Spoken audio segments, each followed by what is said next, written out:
Bonjour à tous et bienvenue dans cette nouvelle exploration. Aujourd'hui on va explorer la plus grosse réserve d'eau potable du département du Var.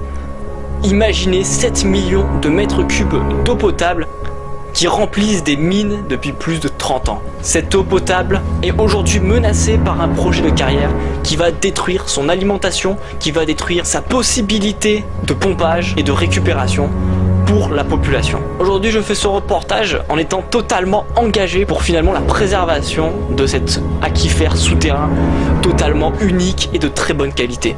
Et le carrier veut tout écraser. Alors nous sommes partis avec Robert qui est un ancien hydrogéologue qui a même énormément étudié ces mines lors même de leur activité. Il connaît par cœur les moindres galeries, tout le système karstique. En hiver, ici, c'est un véritable ruisseau souterrain qui alimente l'aquifère souterrain de 7 millions de mètres cubes. C'est pour ça qu'il se reconstitue lors des fortes précipitations. Et on va arriver à la réserve stratégique où ça fait un immense lac qu'on peut voir par des regards qui sont soit des salles de dépilage comme ceci, qu'on essaiera de voir, soit par des morceaux de galeries qui sont complètement immergés, mais ça représente plus de 150 mètres de profondeur. Là, on va partir de là, attention. on va essayer de passer comme ça. Alors en gros il y a un gros ravin dessous. Ben, d'habitude, ici commence la réserve. Là, il y a de l'eau normalement. Ok. Donc c'est sec. Hein.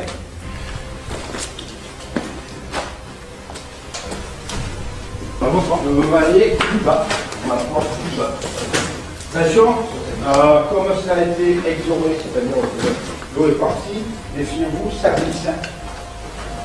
Il y a encore plus d'une centaine de mètres de hauteur d'eau, plus toutes les galeries qui sont de droite et de gauche, latérales, qui sont immergées, plus les grandes salles de dépilage, comme on a vu au début, qui sont complètement sous l'eau, elles aussi. Et c'est ça qui représente 7 millions de mètres cubes, c'est-à-dire l'équivalent du barrage de Carcès. Mais là, il y a une renvers, alors c'est facile.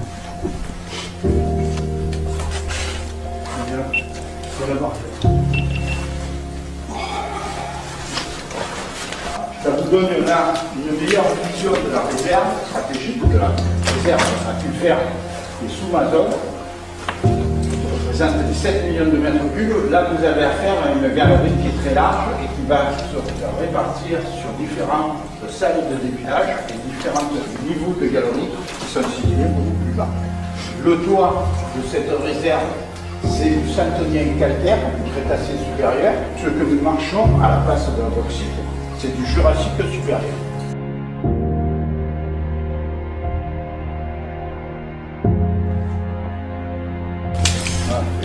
Il n'a pas voulu descendre, mais il a bien raison.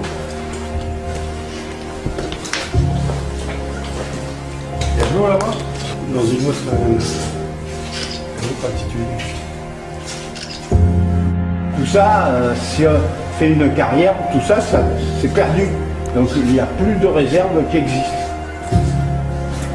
Il faut savoir qu'il y a 30 ans, ces mines étaient encore en activité et les mineurs pompaient l'eau pour que les mines ne se remplissent pas d'eau. Et depuis qu'ils ont finalement abandonné les systèmes, l'eau s'est remplie sur une dizaine d'étages de mines à niveau variable. Ça permettrait de redynamiser le maraîchage dans la plaine agricole et de permettre aussi un arrosage des vignes, puisque de plus en plus, avec la sécheresse, maintenant on est obligé d'arroser les vignes.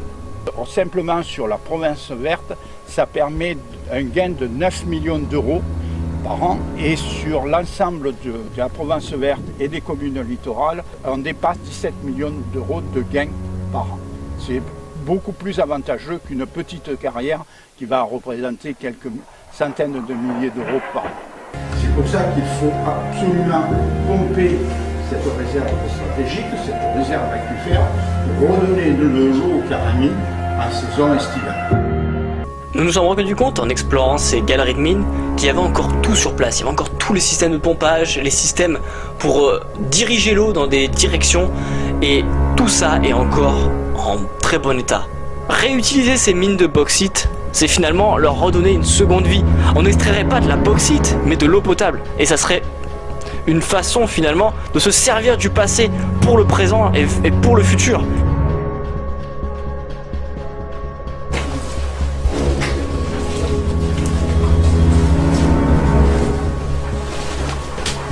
En outre, cette réserve stratégique, lorsqu'elle serait exploitée, et le coût ne revient qu'à 2 000 € par commune et par an, ça permettrait, lorsqu'il y a des forts orages cévenols, lorsqu'on a exploité la réserve en été, de diminuer les impacts des précipitations et des inondations, c'est-à-dire que le Carami, au lieu d'avoir de fortes crues et de le répercuter sur le bassin de l'Argent, la réserve stratégique qui aurait diminué de volume se remplirait avec les fortes précipitations et les orages cévenols. En crue, en très forte crue, on voit ici un véritable torrent qui monte et qui dépasse le mur et qui vient à un moment donné s'écouler dans la galerie. Ces mini trous qui arrivent de la surface, c'est des karstes, c'est de l'eau qui s'infiltre et qui permet la réalimentation lorsqu'il pleut, la reconstitution de la réserve souterraine de 7 millions de mètres cubes. Dès qu'il pleut, ici il va y avoir une cascade et tout ça va s'infiltrer et constituer la réserve. C'est une partie de son alimentation parce que à moins 100 mètres sous le niveau d'eau, il y a une rivière souterraine importante qui a été trouvée par les mines et qui permet aussi de reconstituer la réserve. Mais l'ensemble permet d'avoir ces 7 millions de mètres cubes et voire plus en hiver.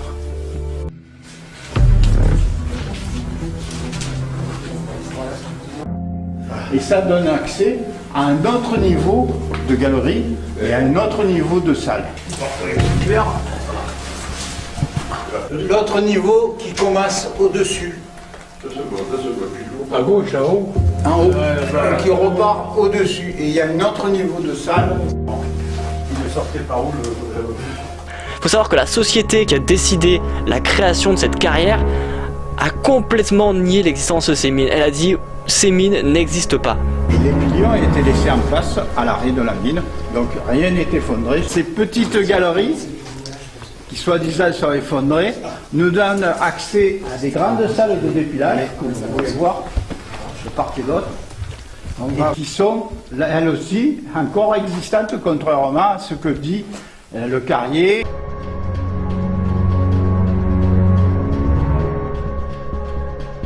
Un karst qui permet l'alimentation de toutes les sources de tourbe, c'est-à-dire de la source des Lecs, de la source Lyoto et peut-être aussi de la source de la filière comme l'ont prouvé nos colorations. Donc vous pouvez écouter la profondeur de ce tranchée que nous avons exploré.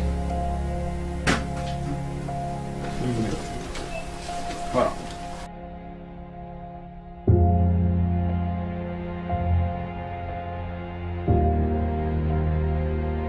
Finalement, faire une carrière, ça serait tout détruire toutes les mines dans leur intégralité, avec les explosions, etc. Il y aurait vraiment plus rien. Et tous les systèmes qui ont été vraiment construits par ces mineurs n'existeraient donc plus. On aurait l'obstruction des karstes, des rivières souterraines qui alimentent cette réserve d'eau potable, mais aussi l'obstruction de la réserve d'eau potable en elle-même, mais aussi la destruction de tous les systèmes.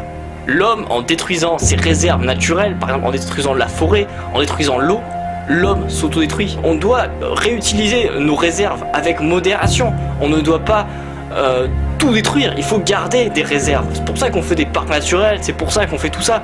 Et il faut un équilibre. Si on fait cette carrière, c'est un acte démesuré. Donc je compte sur vous pour partager au maximum, pour qu'on puisse garder cette eau potable, pour qu'on puisse la redonner à la population.